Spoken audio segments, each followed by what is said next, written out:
Welcome to Life, Death, and the Law, presented by the law firm of Deason, Garner, and Hansen, hosted by attorneys Shawn Garner and Adam Hansen.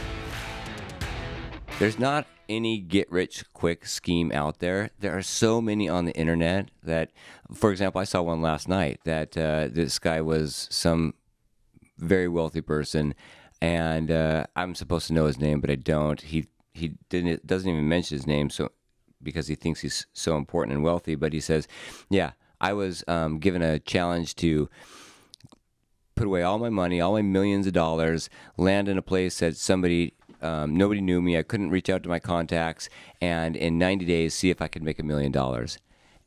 Right? And he goes, in 90 days, I didn't make $1 million. I made $5 million. Huh. And he goes, if you want to know, click and enroll in my course. And that's a scam. All right, those are all telltale signs of a scam. But so many people, those are very popular out there on the internet.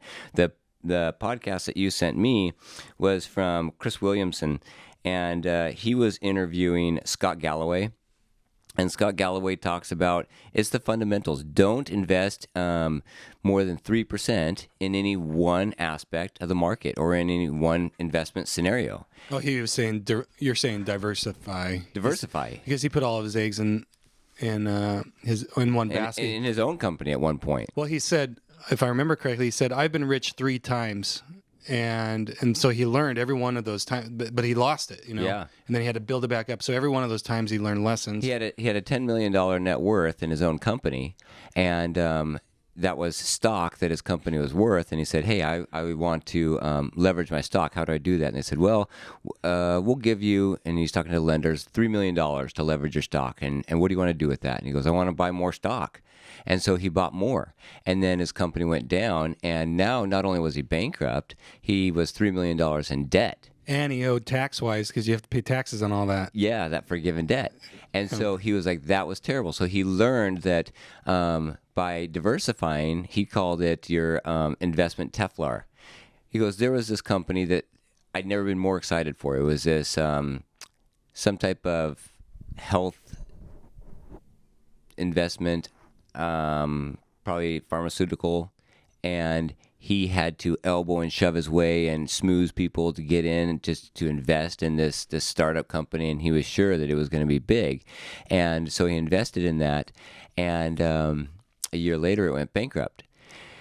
And he's like, that's how it goes. The things that you're most certain about in investments, they go down. And then he's like, NVIDIA. I had some stock in NVIDIA, and if I was smart, or if I could see into the future, had a crystal ball, I would have invested a lot more in NVIDIA because it's gone up by like 1,200%. And I didn't.